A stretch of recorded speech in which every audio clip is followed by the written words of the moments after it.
Oh, we're already recording. Jesus fucking Christ. Might as well. Anyways, What do you feel like talking about? dude, I don't know. Whatever's clever. Talk about hookers and blow. Have you used ketamine in your life? I doubt you have. Like, because you don't use like when ketamine was out. Yeah. So K became a rave. Well, it's a rave drug is where I know it from. Aside from Not really. It's such a dissociative. I would never take that in that setting because you can't move. You're like, yeah, that's why people take it. No, you want like MDMA. You want something that. No, I mean, like, yes, but like not always. Like, have you had ketamine though? No, because I was sober during my little rave scene, but like okay. I knew a lot of people that would be on K and go into K holes. It was a very common thing.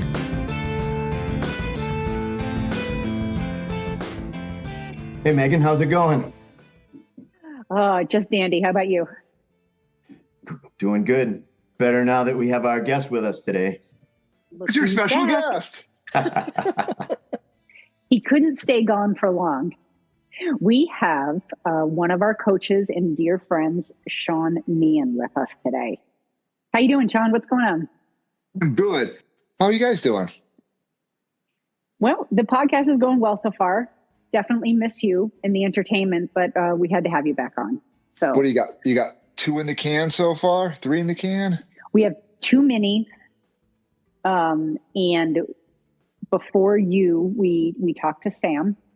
Ooh. And now you. So you will be number 4. Sam's a good guest. I don't know if I can do any better than Sam did.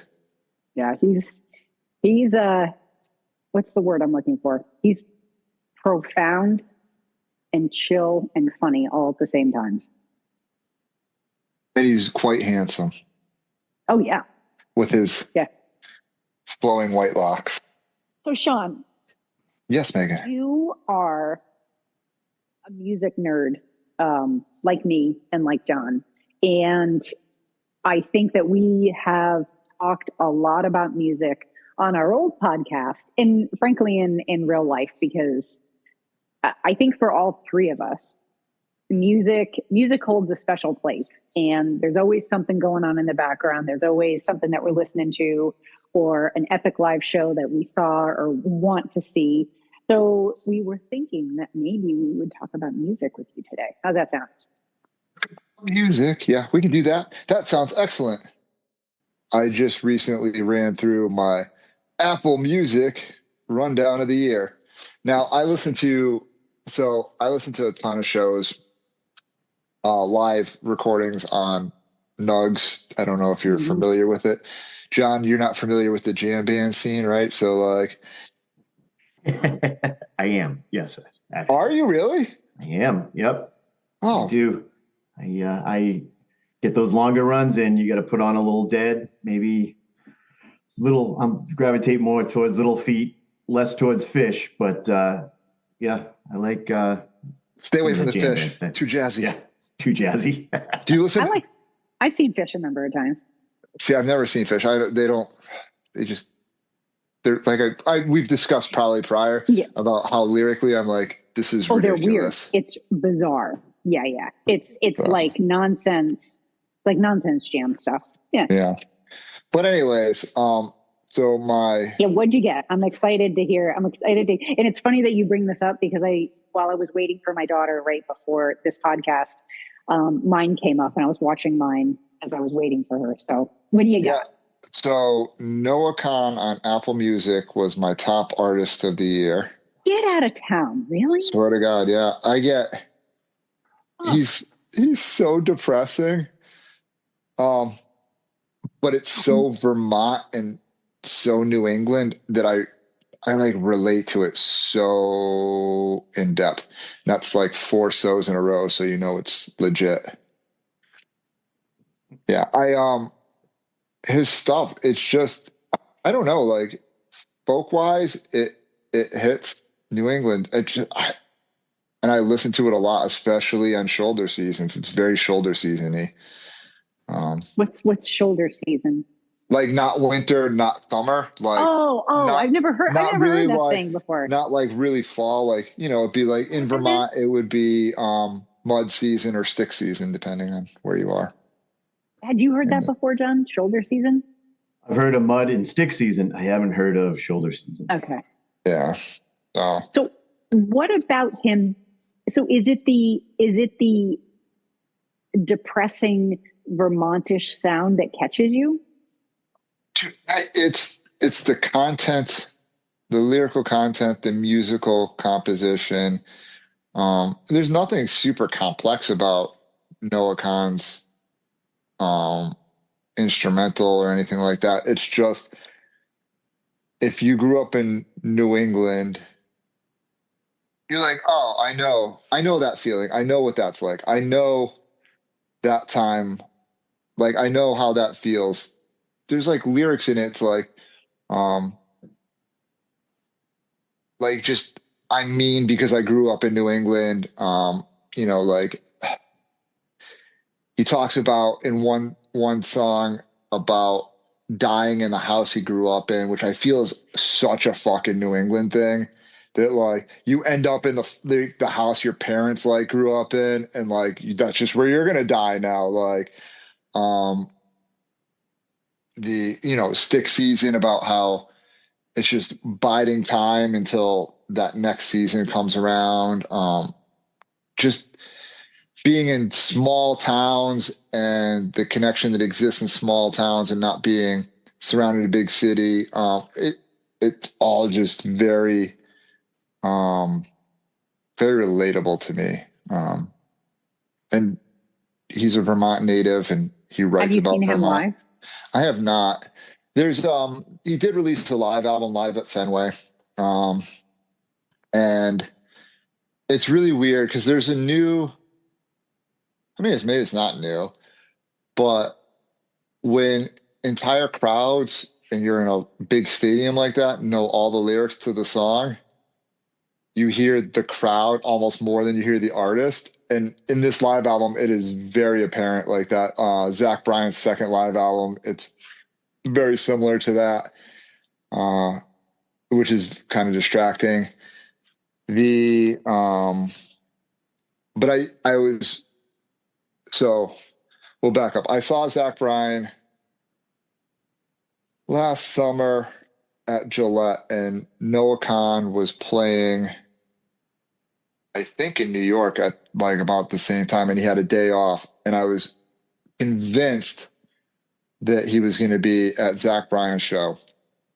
Now, I think Zach Bryan was supposed to go down because he was in the area at the same time and not playing and perform at Noah Kahan's show. And I think Zach got fucking entirely too shit-faced and couldn't perform. And then Noah Kahan was like, fuck you. And so I didn't get to see Noah Kahan perform at Zach Bryan's show or vice versa. But way to go, Zach Bryan. yeah. But I think he's sober now, he says. He hasn't drank. Yeah. Interesting little side note. Yeah, he I think he realized that he was going down a weird path and that breakup was weird for him. And then I don't know. I like Zach Bryan too, but he was not number one. And then number two, and actually the band that I listened to for out of like the number one band out of all the months that I listened to was 9 Inch Nails this past year. It's an interesting combination. Yeah. But I saw 9 Inch Nails at TD Garden end of August, September timeframe. What was that show like? I mean, because they're older than us now. You know, they're not kids anymore. Yeah, Trent Reznor is fucking awesome. I would recommend anyone go. Yeah, dude, it was a wild show. So we he has at least in this the Peel It Back tour, which is the tour he was just on. He's coming back to TD Garden again. If you can get tickets, go see it. He a DJ's like out in the back of the TD Garden, the back of the floor for the first part. That's kind of like the opening where people are coming in, and there's just this DJ playing not like house music, the intro is everyone's like filing in, like this DJ's like bumping weird, dark, house-ish music, but not really, with like Nine Inch Nails cuts in there. Anyways, and it's the DJ's name is Boys Noise. Um, it, and so that's like kind of how like things like file in, and then there's a center stage like in the middle of the auditorium, and then there's like the main stage up front. And so Trent comes out on the center stage. It's just him and a piano, and he starts playing with his back to us. But where we were sitting, literally, probably could have been like, it was like 35 feet, maybe 40 feet, which is pretty crazy. Yeah. And then Atticus comes out and he starts playing, and then the other guys like come out and they start playing, and it becomes like they do like 4 songs out there, and then they move to the main stage, and they have a scrim in front of the main stage where they have like projections going on in front of them with them, and it just going back, and like they go back to the middle stage again, and they do essentially a remix of a bunch of popular songs with Boys Noise in there, and they're projecting what's going on that center island up on the scrim that's up on the main screen. So you get like these weird close-ups. It was a wild show. It was super cool. The sound was phenomenal. Trent, and that was it. That was at TD Garden. Yeah. Yeah. Trent still slays it. TD Garden is good. I like the indoor venue of that size for a show like that. Yeah, me too. When I like bring it back to Zach Bryan, when I saw Zach Bryan, I saw him at Gillette Stadium, and that was way too big. That just doesn't feel right. It feels weird. Like Gillette Stadium was great for the Rolling Stones.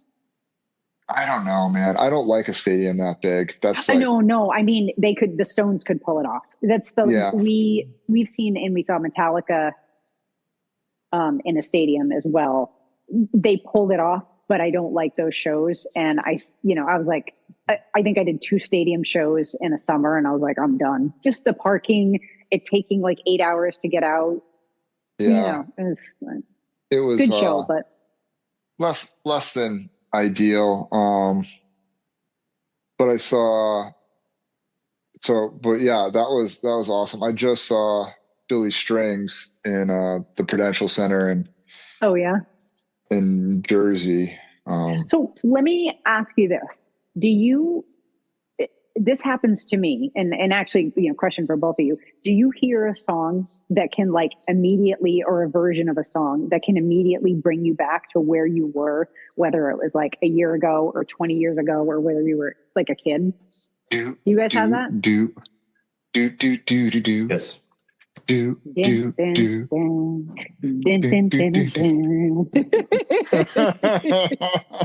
John's like, what the fuck? If you ever want to see like, oh my God, is Meghan dead? Just do that. And if you go, din, din, din, I'll go, din, din, din, din. You'll know I'm alive.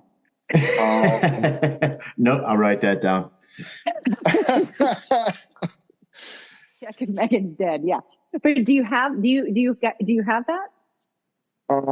Like that pull me back to, I don't know. There's like when you were a kid, or an awesome concert, like those visceral memories. There's my memories from when I was a kid in music are weird. They get like, I can tell you like Paula Abdul songs and Technotronic. It's just like, that's like, I'm like, oh, I remember like listening to that album. Like, yeah, there's like nothing cool about my kid music stories. My first concert was Milli Vanilli. Chicago, awesome. With Peter Cetera. That was my first. Yeah, that was my first one. I saw Milli Vanilli with Salt and Pepper and Young MC. Salt and Pepper's here, and we're in effect. We're working up a sweat. That's it. Yeah. But at the time, that was the show to go to at the time, though. Dude, that was at the Springfield Civic Center. So you were cool. Oh yeah, it was so cool. But yeah, no, there's like Green Sky Bluegrass. There's certain tracks that I'll listen to that instantaneously, like there was a time after Cocodona where I felt so beat up and burnt out and trashed, and I like was like, do I even want to run anymore? And I went out one morning, and Living Over was playing, and it's a green sky bluegrass song, and like the sun's coming up, and I'm running on this trail along the river. I was like, oh yeah, this is what it's all about. And so like I hear that song, and I can like maybe not viscerally feel like I'm there, and like, but I have that memory, and it like it's one of those like core memories. I'm like, oh yeah, like you can always just come back to this. As a kid, I remember. So I put together a playlist of like slow metal ballads, and I like titled it. I was like sixth grade dance or middle school dance is like the title. Okay, so who was on it? So Queensryche, Silent Lucidity's on there. Oh yeah, Fucking such a good song, right? and it's epic. Extreme More Than Words is on there. Oh yeah, Man. Sister Christian by Night Ranger's on there. Can you recreate this playlist for us? Oh, dude, I can send you the playlist. Okay, yeah, keep going. What a Sister Christian, your time has come. Yeah. Yeah. I know all these. Every Rose Has Its Thorn was on there. Home Sweet Home. I Remember You by Skid Row. Sebastian Bach, that voice, man. Dude, and what a fine performance he put on Gilmore Girls. He was on Gilmore Girls? He was. I didn't watch Gilmore Girls. Oh, you have to watch Gilmore. How have you not watched Gilmore Girls? Because the dialogue annoys me. That's all I can. It hurts my brain. That's the best part about it. Yeah, I can't. You know, the thing about those bands, Sean, is that those guys can sing. Like, they can really sing. And, you know, auto-tune was invented in, 97? John, you may have to fact check that for me. But when you listen to those bands and what they were singing and the range of those, you know, those singers that you just listed, incredible talent. Yeah, I mean, all of them. And by the way, Ricky was framed. Just throwing it out there. Ricky was a young boy. He had a heart of gold. But I'm loosening up the ski boots. So like that takes me back. Guns N' Roses, Appetite for Destruction takes me back to when I was a kid. My buddy had that, and I remember you're like, yeah, such misogyny in its 80s finest. But he could sing. God, could he sing? Yeah, can't anymore though. No, it's so sad. He needs to stop. Yeah, it's not good. And he's still better than Vince Neil. Vince Neil was. Dude, absolutely, yeah. We went to. Go ahead, John. I was gonna say we went to see him in Charlotte at another stadium show. Motley Crue, right? Yeah, Motley Crue. Yep, it was Motley Crue, Poison, Def Leppard, and Joan Jett. Joan Jett opened, but she still crushes it. She's epic. Yeah. Keith Morris is, speaking of like old. I saw the Circle Jerks play with the Gorilla Biscuits last year. Keith Morris has to be like 69 years old. Keith Morris is one of the original founding members of Black Flag. Bands before that then went on to like leave Black Flag, start the Circle Jerks. And they've been around, punk band, since the 70s. And fuck, dude, if he can't still sing too, wild, phenomenal vocals. Just the guy can fucking yell. I mean, for that age, I hope to be that frickin' fit and tough. do you have a worst concert that you've ever seen? Worst concert I've ever seen. I certainly do. I'm trying to think of it. What the fucking worst concert I've ever seen was. I know how you like to wing it on podcasts, so I didn't prepare you with these questions in advance. Yeah, like it's wild because I legitimately in my head I'm like I know that there was a concert that I walked out of, and most concerts I've walked out of I was like that was awesome. Yeah, Like me very too. rarely have I ever walked out and been like worst show ever. Um, I can say that. So I saw Rob Zombie and Alice Yeah. Cooper a couple of years ago. Rob Zombie's awful in concert. Oh my God, he was epic when I saw him. Really? Oh, I've seen him so like funny. a dozen times. So I mean, fucking bad. and was he ever, John, was he ever bad for one of your shows? He got pissy on stage, not like Axl Rose pissy, but he got grumpy. But I don't remember him being bad. Yeah, Oh my God. Alice Cooper wasn't good when I saw him with Alice Cooper, and this is back. God, this is back like 15, almost 20 years ago. What is it? Because Alice Cooper crushed it compared to Rob Zombie. I don't know if he was sick or what, but he just didn't sound great. Yeah. You know who I saw that had a temper tantrum and we left because it was so bad. And it was Ray LaMontagne. Brandy Carlisle opened for him, and then Ray LaMontagne was the lead, and he was just, I mean, if you guys know his music, he's kind of up there with Noah Kahan. He's a little bit on the chill side, right? And he was just having like fits and anger and like going off, and we were there with another couple, and we all kind of looked at each other, and I think about halfway through his set, we're like, "You guys want to go get something to eat?" And we all just left, I think. But yeah, it was not good. Yeah, I mean, honestly, the worst concert I probably ever went to. Dude, I know there's one in there that I was like, this sucked. What the fuck? But in my head right now, I'm thinking about I saw Dead and Company at the SPAC, their final tour, which sucks because it's the last time I saw Dead and Company because I haven't been And to they this year. sucked? No, they were fine, but the SPAC sucks. Oh, okay, all right. I thought you were saying Dead and Company sucked. I was like, really? If you've ever been to the Saratoga Performing Arts Center in Saratoga Springs, New York, if you're not in like the bowl or on the top, you can't see fucking anything. Like, it's not like being at Tanglewood where you can like see in and see what's going on. Like, because they have a second level, you can't see, and you just get like projection screens. Mm. My wife goes to me, she goes, and now she doesn't like jam bands because she goes, how do you know they're even really fucking playing? Like, how do you know they haven't said a word? It's just a projection on a screen. How do you know anything's even going on? And I was like, that's a valid point, honey. That was the worst venue I ever went to in that fashion.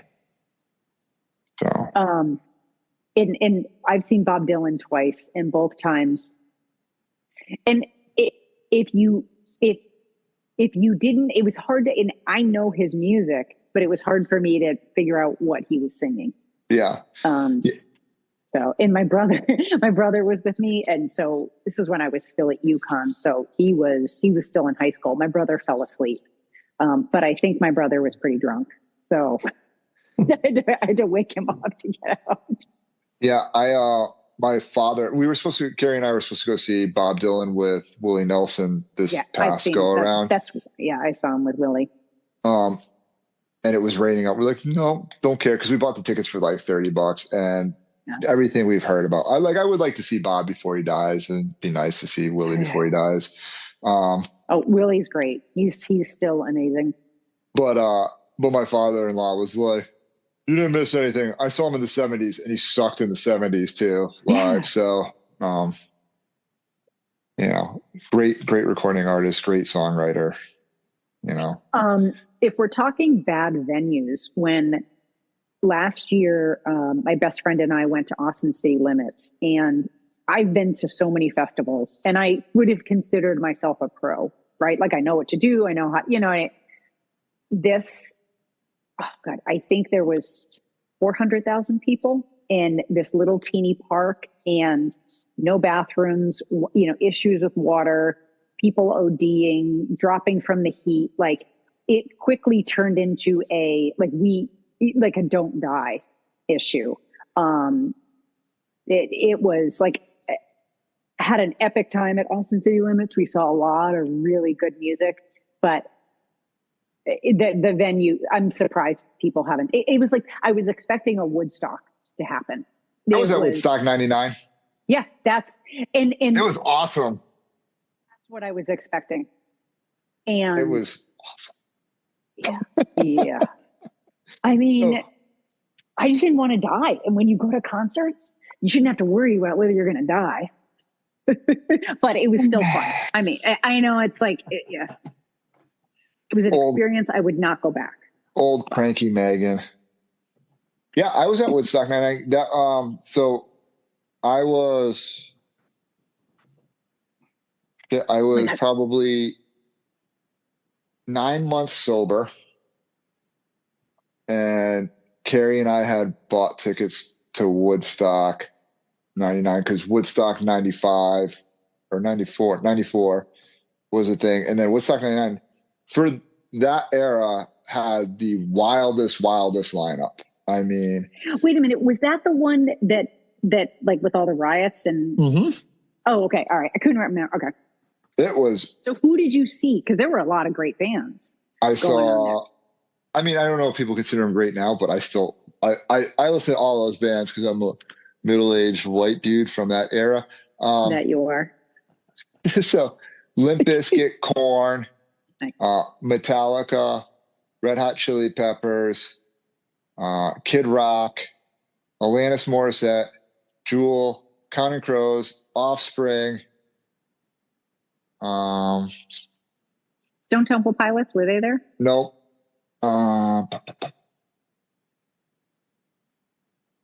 Rage Against the Machine?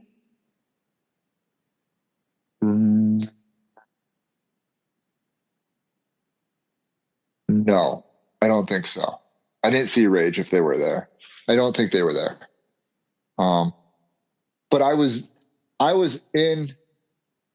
most of the time I was in the pit, which is hard it was giant. So I was there when everything went fucking haywire during Limp Bizkit's set, and they're like pulling off the plywood.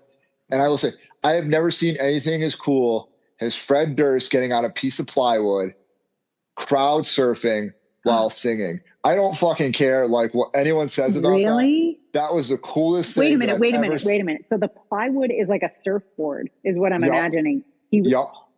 On top of it and like singing. It was fucking awesome. That is epic. That is epic. It really was cool. Korn was fucking bonkers that night. Kid Rock. Did anybody get hurt? Because there were people that got like really hurt at that concert, right? So there was 7 or 9 reported sexual. Oh, DMX was there. Reported sexual assault. And well, I'm glad you were not sexually assaulted. Let's just say that. Now, this is what I'm going to say about that. That there were so many people at that venue of the age range of like 17 to fucking 25. You know, like there's going to be some fucking chaos involved in that, right? Like I'm not justifying anything. I'm like, but like when they make it out to sound like it was like the most fucked up thing ever, it's like, man. You know, after having witnessed Austin City Limits, and I for the first time I witnessed child sex trafficking. Like it was, when I say like shit like that goes on, and it's one of those things that didn't click in my head until afterwards. Like you don't know what's going on until like later, and you're like, wait a minute, with like but there's just so much fucked up shit going on at times. Yeah. And when you have that many people there, you know, you could have my husband as security, but then again, he just wants Joan Jett to spit on him, you know, so. Yeah, there was definitely no child sex trafficking going on there, but I mean, like, but there was a bunch of fucking kids on a bunch of fucking drugs and drunk and fucking high and fucked up, and like girls were running around. Welcome to 1999. Yeah, girls were running around without tops on, like everywhere, like, and now, dude, I still like. There was like times where like bands would come out and they'd be like, "Yo, look out for one another," and there was a lot of that, and that doesn't get portrayed in a lot of the media coverage of that event. Of course not. Yeah. And there's a lot of rage baiting in it. Like there was one interview that I saw that, dude, one of the MTV VJs was like, and then DMX came out and they knew he was going to say, "Where my blah, blah, blah at?" And they were just waiting to sing it along with them because they're all white guys just waiting to be like racist. And I was like, that's a really weird take on that. Like I was there and I don't feel that was like the vibe. Like, I don't know what, like if you wanted to get into like the fact of like the misogyny and like girls running around like topless and like guys, like the girls were crowd surfing and guys were probably groping them. 100% accurate. Like that's not even like, that's not an exaggeration because you could see that. And like there were bands that would like call it out and be like, "Look, what the fuck are you doing?" And then you want to talk about corporate greed at the event, like 100%. The fact that you couldn't bring water in, and that's what I'm saying about Austin city limits. Like it was literally 110 degrees, dry as fuck, no bathrooms, you know, all sorts of, you know. And that's what it was, is it's greed. You can't bring drinks in. You can't bring food in. You can't, you know, when you start to do that, it does get kind of dangerous. Yeah. And then, I mean, we're locked in that area for, you know, 3 days in those situations. And like, they started running out of food and started like all that stuff happens and people like lost it. And so we left right before we left as the Red Hot Chili Peppers were going on stage, which were the last band to close it out. So I saw like one or two songs and then we were out the gates trying to get a beat on the 300, 400, 500 million other people that had to leave also. And we were like, as we're driving out, you can see like the bonfires going. It was like, oh, it's probably a good idea we left. But yeah, that got me kicked out of my halfway house that I was living going into that. But I didn't get fucked up. I stayed sober, like I told them I was going to. And it was an awesome experience. My wife has a different opinion of it because she didn't see me for 3 days because I was just in the mix of it the entire time. But cool. A lot of bands. I like could go through my CD case and be like, I saw that guy. I saw that. I saw them. I saw that. So yeah, cool show. Okay. So to wrap it up, I don't know that I can answer this question that I'm going to ask you, but best concert ever that you were at. Best concert ever that I was at. Yeah, not that we've like listened to live, but you know, you were actually there. Dude, I don't know. I've seen a lot of cool shows. Woodstock 99 is pretty epic. And like I said, people that talk shit about it, like most people talk shit about it, weren't there. It was fucking awesome. I saw Dropkick Murphys play a set up in like one of the lobbies or lounges up in the Southwest dorms at UMass, and they got the plug pulled on them early, and they came out and did like 3 songs acoustic. That was probably one of the awesomest shows I've seen. Tool at Mohegan a couple years back when they were on tour. was fucking the closest thing that I've come to tripping on acid in sobriety. Fucking amazing. So tight. Now, I mean, their set is 100% like the same set every night, more or less. They filter in a couple different songs, but so tight and incredible.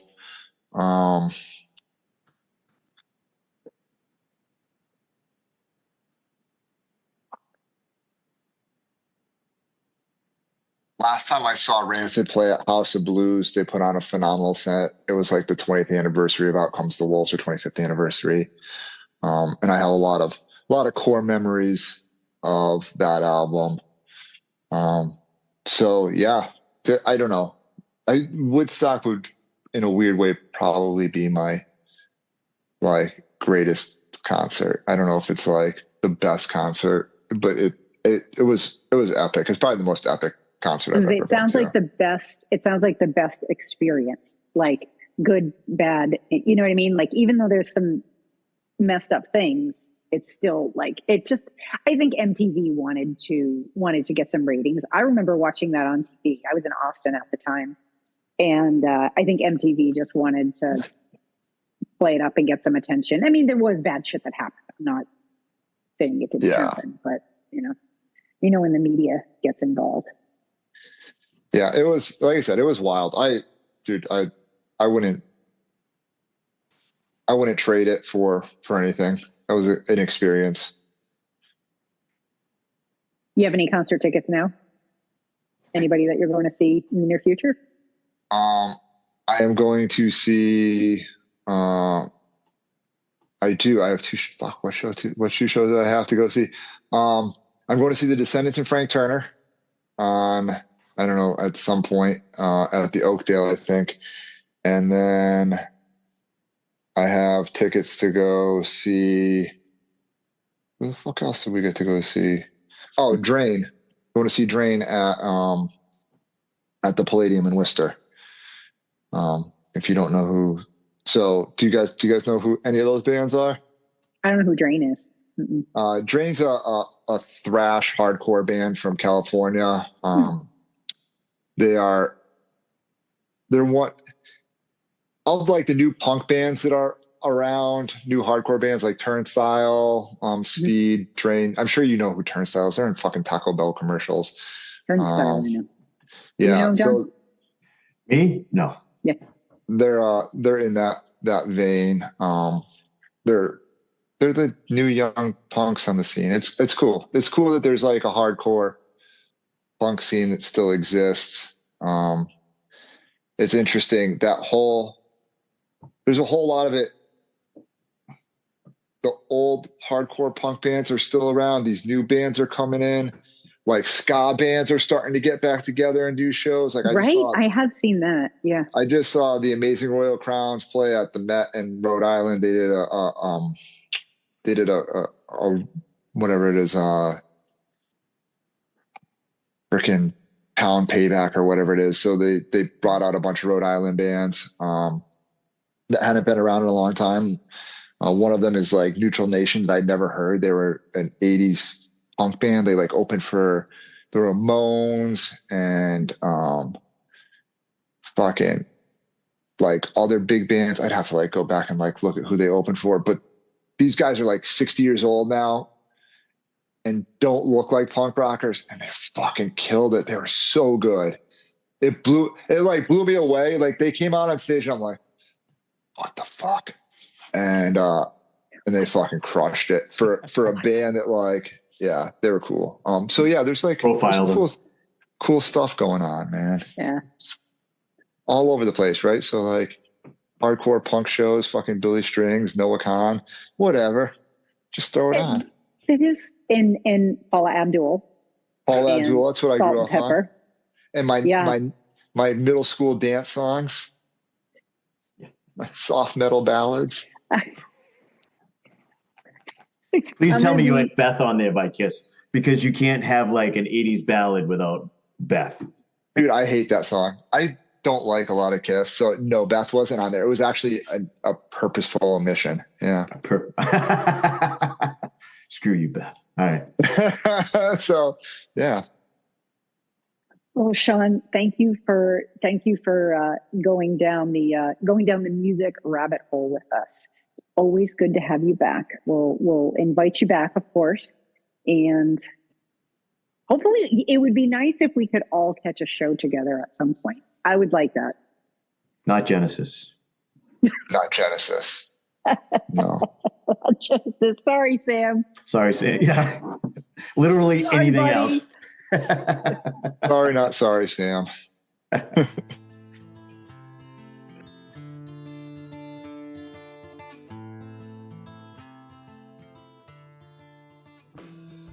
La la la la la la la la la la la la la. Is that the banana splits? No. It's like the banana splits from Saturday morning, 1979. It's I have ADHD and it popped into my head.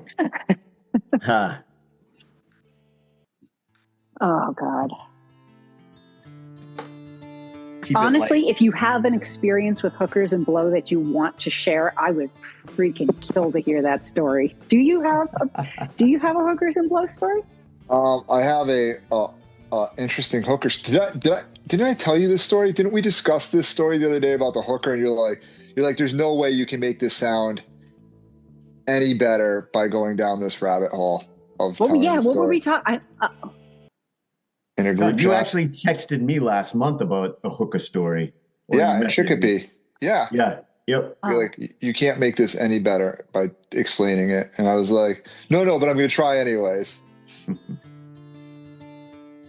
Dude, I'm in whatever mood. I'm in a compliance mood. Where was this when I needed it? Just kidding.